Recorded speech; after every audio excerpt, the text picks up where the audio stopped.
Hi there. So you've successfully applied for the Canada Emergency Business Account. The funds have been received by you, and you realize you have an obligation to track what this money was spent on, because within the loan agreement itself, there are rules around how the money can and cannot be used.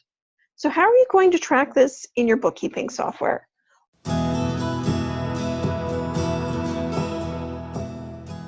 Well, if you're using Xero, there's a couple different ways you can go about this. The way we're doing it with our clients is that we're setting up a tracking category where we haven't maxed out in the tracking categories. So to do that, you're going to click where you see your company name here and have this drop down come up. Then you're going to select settings. You're going to go into your advanced settings. And you're going to click on tracking categories here on the right-hand side. So once you're in here, you can see for this particular pretend client, we don't have any tracking categories set up yet. So let's go ahead and add a tracking category.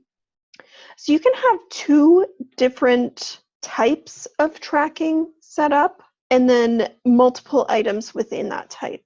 So I'm going to call this CEBA, Canada Emergency Business Account, and I'm just going to also call it CEBA there as well. So now that I have that saved and I go back to my dashboard, when I go into this bank account here and I look at the transactions that have been added most recently, I can see that I have a few set up for April the 20th.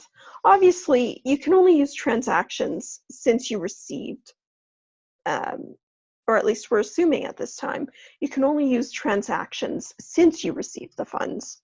And there's certain types of transactions that you can and cannot include.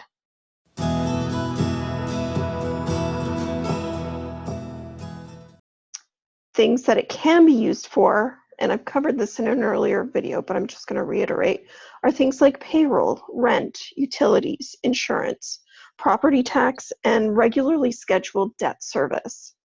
Things you should not be using the money for, and this is pretty important, are things like prepayment or refinancing of existing amounts owing, payments of dividends, distributions, and increases in management compensation.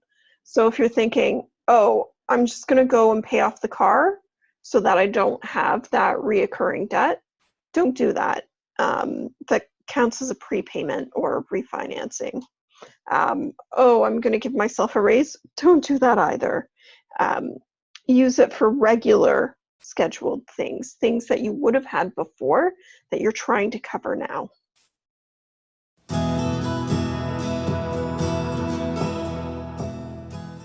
So in the tracking here, paying $5,000 to the business owner, if this is like a shareholder loan kind of thing, don't use these funds towards that at this time. So this, I'm just going to go and I'm going to call my business owner Tommy Tucker. And I'm going to call that a shareholder loan. Now, if I was to track it to here, in here, I would click it, but I'm leaving it as none. I don't want anything to be tracked there.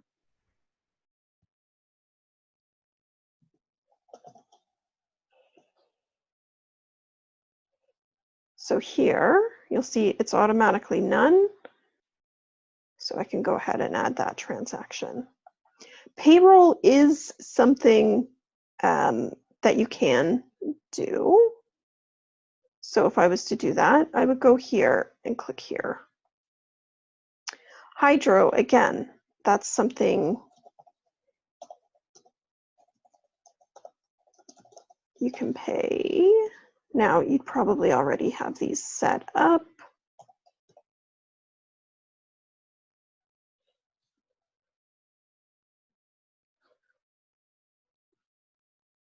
So track that. There's HST on that purchase.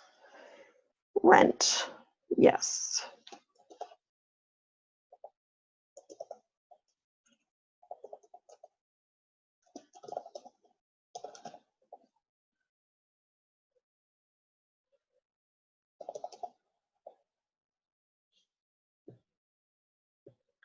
So again, tracking to there. Loan principal. Now, is this a new loan that you've just set up, or is this something you had before and you're just trying to maintain your status quo? If this was set up before, you can go ahead and track this, as well as the interest, how you normally would.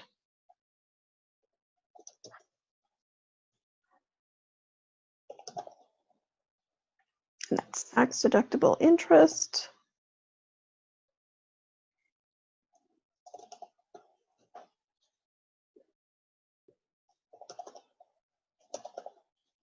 Business insurance.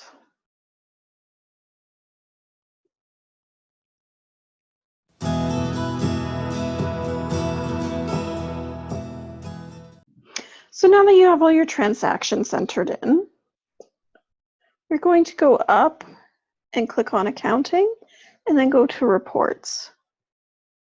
Now there's a few different ways that you can get this to report out. For our clients, we'll have a custom report that they'll be clicking on, but if you're not our client and you want to know how to get to this information, one of the easiest ways is to just go down to the bottom of the financial reports and click on tracking summary. You can click on the star if you want it to be easier to pull up. And then we know that this has affected the bank accounts. So if we pull this up for the period of April, because that's where we were doing our transactions, and then click in with a left click on the closing balance, and then click in again, that's going to pull up all of the transactions right there in one summary. So we can already see, okay, of the money we received, how much of this money has been spent on things that it's allowable to be spent on. For some of our clients, we may not set up the tracking because it'll be gone in one payroll transaction. For others, having that tracking and being able to see exactly how much of the government money has been spent in these areas is going to be fairly critical. So this is how we'll be doing it. If you have questions or comments, leave a comment below.